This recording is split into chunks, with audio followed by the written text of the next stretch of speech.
official home of the Summer Games. KJAC, your NBC. First in HD. 12 News at 6:30 starts now. The man police believe shot a 26-year-old in Groves last night in the Jefferson County Jail this evening. Investigators say Cody Charles Hokett was shot in the chest with a shotgun around 9:45 last night in the 3100 block of Cleveland Avenue in Groves. Hokett was taken to Christus Hospital St. Mary, where he later died. 25-year-old John Mason Broadway, who police say has indicated he was the shooter, was found in Hokett's truck shortly after 4 this morning at the intersection of Lucas Drive and Folsom Road in Beaumont. The shooting has left Broadway's neighbors with more questions than answers. I've never seen the guy angry. He always seemed easygoing, just always happy, always smiling. I didn't think he would do something like that. Broadway has been charged with murder and could face up to 99 years in prison. However, those charges could be upgraded to capital murder if officials are able to prove Broadway shot the victim while trying to steal his vehicle. Broadway is being held in the Jefferson County Jail and will be arraigned tomorrow morning. Investigators are still trying to determine a motive. The family of the shooting victim, Cody Hokett, is now planning the 26-year-old's funeral just days before his 27th birthday. 12 News HD reporter Courtney Francisco joins us with the questions they are asking tonight. The family says they plan to have the funeral at Melansone's in Nederland, but have not yet set a date. They'll also be holding a memorial service for Hokett in Llano, Texas. Wow, huge difference between this year and last year as far as rainfall is concerned. We're up 154% this year over last year, and we've seen as much as 2 feet more rainfall this year over last year. Wow. So incredibly wetter this year, obviously. Let's take a look, and we're looking at very isolated shower activity, mainly up towards Jasper.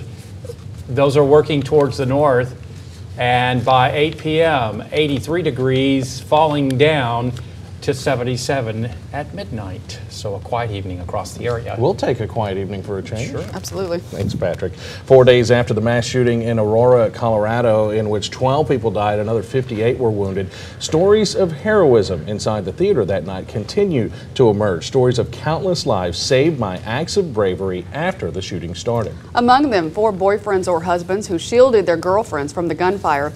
President Obama first introduced us to Stephanie Davies and Allie Young, 2 young women who've come to define the phrase best friends for life, with the emphasis on life. Allie was shot in the neck, and Stephanie put pressure on the wound to try to stop the bleeding and tried to keep her friend quiet as the shooter continued his rampage. We're laying there, literally in the mouth of hell. There's smoke, there's explosions, there's blood, there's death. Police and federal agents are back at the theater and the suspect's apartment now as investigators continue to uncover evidence and work to establish a motive. James Holmes will be formally charged next week. In your consumer alert, Congress appears close to finally figuring out a way to help states collect sales tax from online retailers. Legislation is seemingly on a fast track because states say they desperately need the revenue. Brick and mortar retailers complain too and say it's an unfair advantage for online retailers who are already on top. It's why Congress seems as close as ever to passing the Marketplace Equity Act, which will require online merchants to collect and send to each state the sales tax on each transaction. In short, this bill levels the playing field in the world of retail sales. Only Congress can force collection of state taxes on internet sales, and the legislation has support from both sides of the aisle, even from anti-tax Republicans. Online retail giant Amazon anticipated all this and has started collecting sales taxes for several states, while other internet businesses say figuring out the tax rates of the nearly 10,000 states, cities, and towns will be more than tough.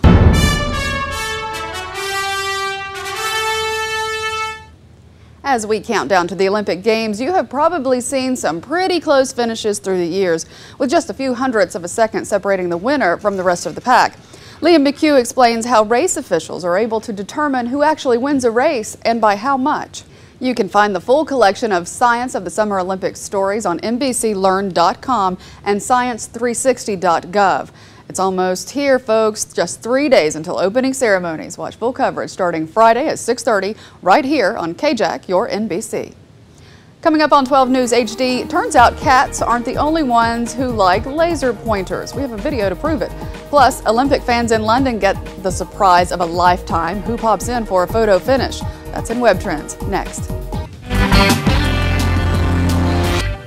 Viral video time, and you know, we've seen cats loving laser pointers. Well, they're not the only animals. In fact, they're not the only creatures who love those laser pointers, are they? I think it's a competition between the baby and the Dalmatian. Not too bad. Watch. And then the baby. Oh, it's a Great Dane. Baby's turn. Great Dane's turn coming up. And I mean, that's just hours of entertainment right there, isn't it? It is.